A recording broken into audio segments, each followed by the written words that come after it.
there. So today's topic is asking God to help loved ones overcome bad habits.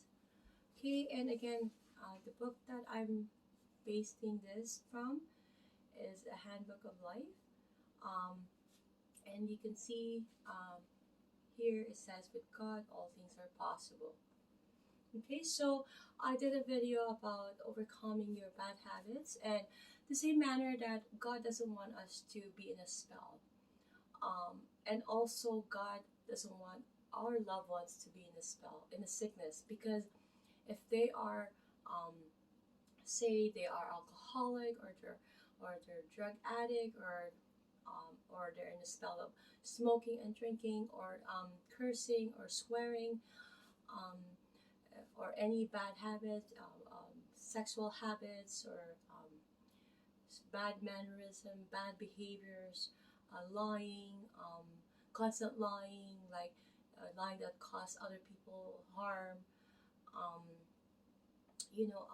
scamming people or theft, that constant bad habits. Okay, but in general, it's the smoking, the drinking, and the swearing. So like what I said in that particular video, God wants us to be break free and be out of the spell, because this is considered a sickness, right? And if you leave everything to God, if you put everything, kneel down in a sincere prayer, everything will be looked after. He will help you, and things will get better gradually. And I can tell you that if you put your trust in God, things are going to be healed. You'll get that healing that you want. Okay, so I'm gonna be reading the some passages here. All you need to say is, God, can help you. Yes, maybe they will laugh, but your foundation is on a rock, and you don't have to argue about it. All you need to do is simply say, if you are in earnest and you want God to help you, I can show you how we can reach Him. Okay, so just tell them in a way that you don't need to uh, um, push it on them, but tell them there's a way you can reach God and ask for help, because sometimes if you don't ask for help at an early stage, it could lead to more addictness, more alcoholism, and there are times that we all know we heard bad news before in the news, where people or like stars will like be overdosed with drugs. It's because it leads to one another and after another and after another, and they do need help from the people who can see the light. Like I said on my other video, our purpose in life is to get these people to bring them into the light, not necessarily condemn them, or you tell them, oh, I told you so, I told you so. We don't. We just with patience, with love and support, that because anything could happen, that could happen to us anytime. So that person is in need help before it gets worse, before the demon could grab that person and a life is wasted. So we need to help that person to come into light so that they could see God. At that point, they're in a spell, they're in a sickness. Because again, bad habits are sickness. Okay?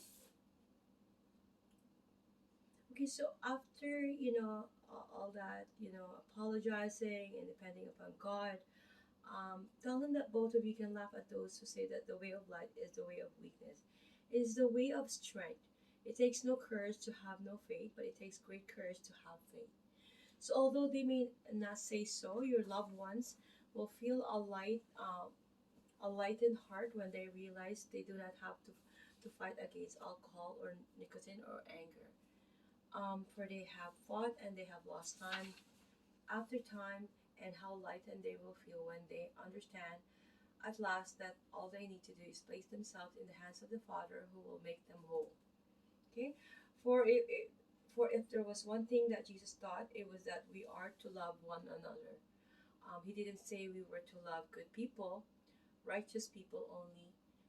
He said love one another, and that means everybody, the good and the bad, the strong and the weak, the sinless and the erring. So it's really this is really one sin of the world when you know how when we're choosing husband and wife.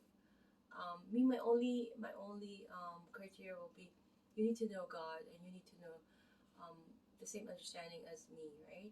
But some people they would want this a beautiful, perfect, a trophy wife or a guy who's a doctor, good looking and well built and come from a dignified family.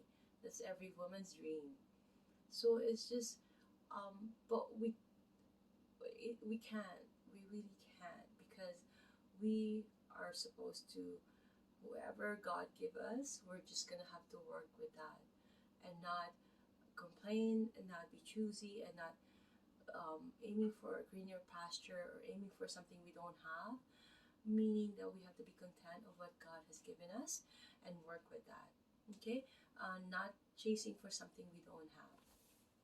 Okay, so it says here another passage I'm gonna read is that um, so if some are cracked, they will be mended by God in His own good time. So you must have patience with your loved one, for God's Spirit is in them too. And you will find that when you learn to live with people lovingly and forgivingly, making the best of things as they are, your road will not be as unhappy as you may look forward to right now. You may not reach the desired goal and find every habit blotted out, but surely the road will be more pleasant. Okay, so that's something that we need to do is kneel down and pray for the person, but do not try to push anything on them because pushing anything on them will just make them to go away. So make sure that we explain to them and in a manner of giving them that support and pray, kneel down for them, give them that support that they need, bring them to the light, like I've said. That's our main purpose in life is to bring those people to the light so that they can see God. Okay, thank you so much, and I love you guys all.